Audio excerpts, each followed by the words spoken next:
Another show, another debate.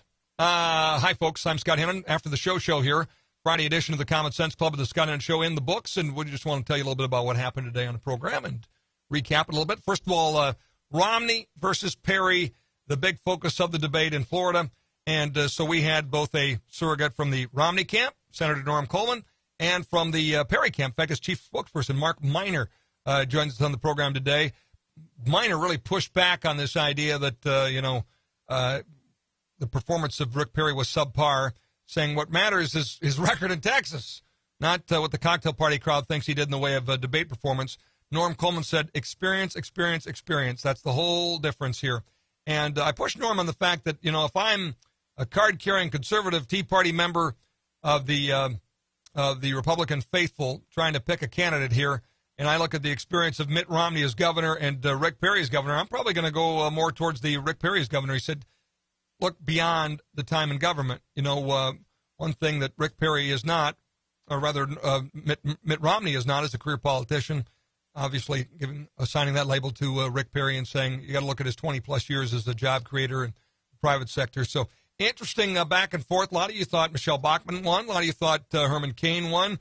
We did play Herman Cain clip, telling that Herman Cain in, I think, 2006 maybe, survived colon cancer, stage 4 colon cancer, went to his liver as well.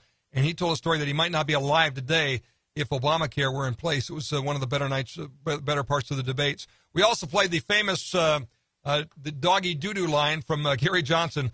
His line was that his neighbor's 2 dogs created more shovel-ready jobs than Barack Obama did.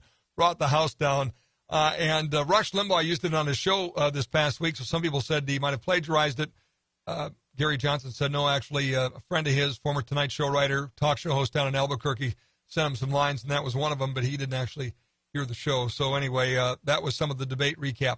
Also on the program, we talked to former U.S. Ambassador to the UN, John Bolton, about the miserable foreign policy record and overall weakness of President Obama on the international stage. Really a sad state of affairs, and against part of the amateur hour. Also about the push for statehood by the Palestinian effort of Mahmoud Abbas this week at the UN as well. Lynn Helms was not able to join us on the program. Actually, Norm Coleman was a little late, so we had to reschedule Lynn Helms. We are going to talk with him about new regulations being proposed for fracking and oil pits as well. We spent a little time on the death penalty topic because of the case of Troy Davis down in Georgia this week. Wendy Murphy was a great, eloquent attorney, former prosecutor, and, by the way, death penalty opponent personally.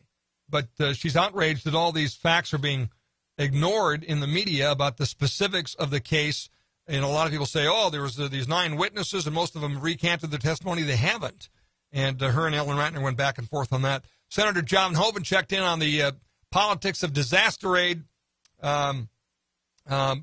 politics in the United States Congress. We talked with him about that. Jason Sturrock celebrating the new media.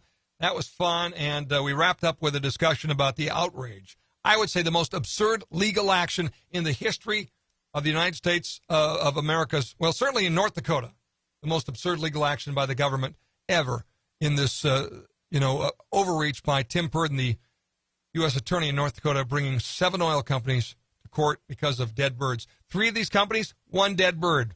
There will be a trial in federal court over 1 dead bird. Can you believe that? Absolutely ridiculous. And without question, the most absurd legal action by the government in the history of our state, I believe. Pure and simple war on oil politics. I'll have some more on that in the Forum Face-Off. Check that out on Sunday.